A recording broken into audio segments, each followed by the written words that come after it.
One અધિકારનો સંરક્ષણ ધારો અંગ્રેજોની વખતમાં 1862 બન્યો. જંગલ ખાતું 1927 અસ્તિત્વમાં આવ્યું અને જંગલ ખાતામાં જે આદિવાસી ગામો આવે FRA ગામોને એ ખેડતા જંગલની જમીનો આપવાની જોગવાઈ સૌપ્રથમ 1980 બની. એમાં કેટલાક લોકોને એના અધિકારના દાવા મળ્યા. ત્યારબાદ વન અધિકાર અધિનિયમ 2006 અંતર્ગત જે પણ લોકો જંગલમાં રહેતા હોય, જંગલની જમીન ખેડતા હોય, એમને જમીન આપવાની જોગવાઈ કરવામાં આવી.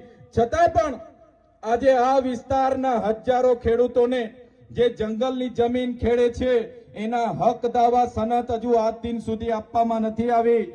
ત્યારે અહીંના સાંસદો અને ધારાસભ્યોને કહેવા માંગીએ છીએ, તમારું જંગલ ખાતું પણ નહોતું, તમારું પોલીસ ખાતું પણ નહોતું, તમારી સરકાર પણ નહોતી. એ હજારો વર્ષથી આ જંગલો અને અમારા આદિવાસીઓ હતા.